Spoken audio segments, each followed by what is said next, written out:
برادران عزیز، کسی که خواهش بار روان کردن به تاجیکستان داره از شهر سنت پترزبورگ و لنینگرادسک اوبلاست با همین رقم ها زنگ میزنیم. بارهای شما رو به خواست خداوند ساق و سلامت به تاجیکستان، به شهر دوشنبه و شهر قرغنتپه برده میرساند. هر یک سری ماه یک مرتبه فرا از شهر سنت پترزبورگ به تاجیکستان سفر میکند. اگر مثلا شما بار دارید و خودتان برده به اسکلت اونها سپردن نمیتونید، اینها خودشان رفته از جای زیستی شما بارهای شما رو میگیرن به تاجیکستان برده میرسانند.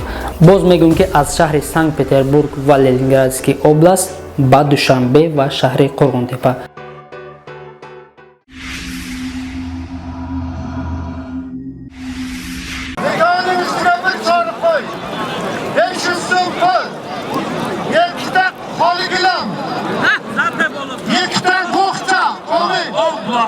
Allah korkut. Ne var? Bravo hakim. Arar kim mezara diyor. Bu şanıma gel.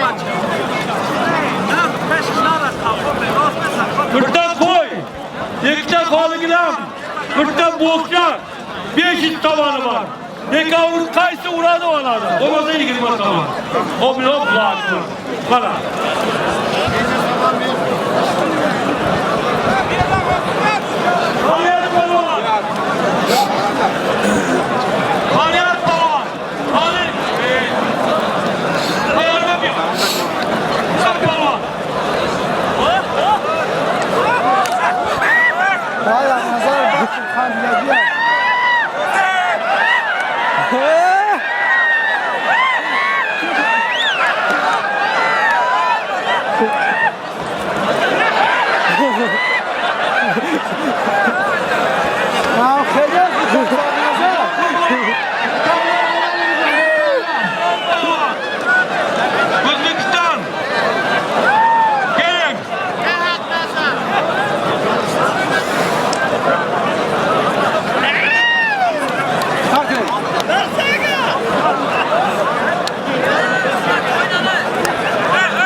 Maaşım var hani.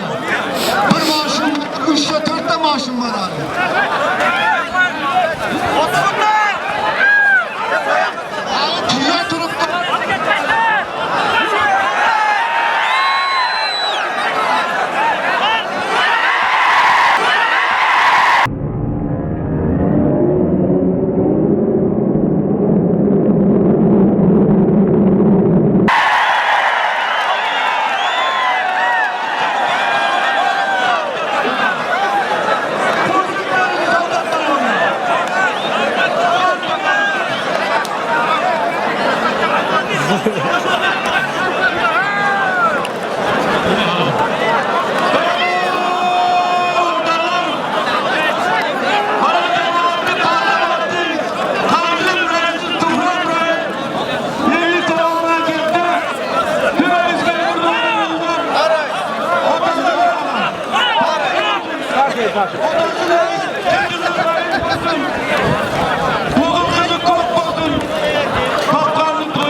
İsrail Şami'den, Pakistan, Zahid Özbekistan ve Talim arasında bir 16 maaşınız var.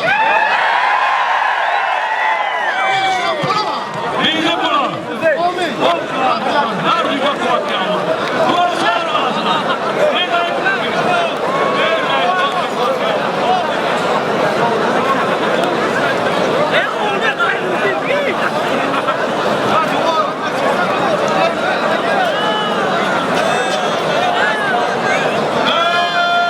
Ortadan bir minut kalkma sanasınlar.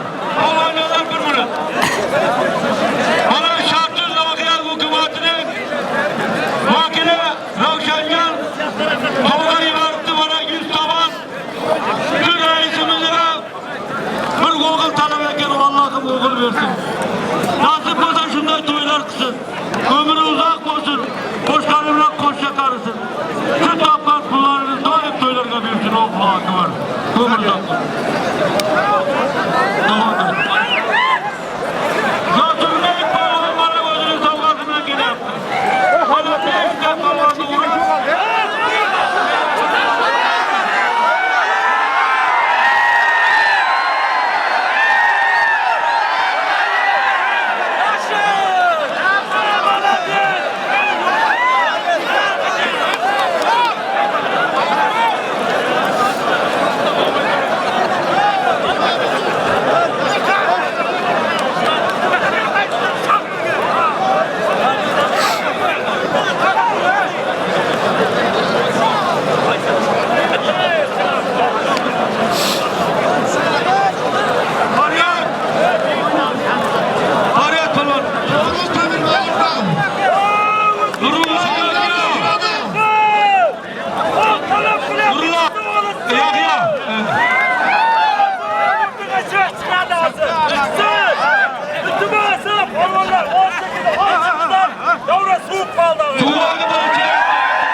Allahu Akbar.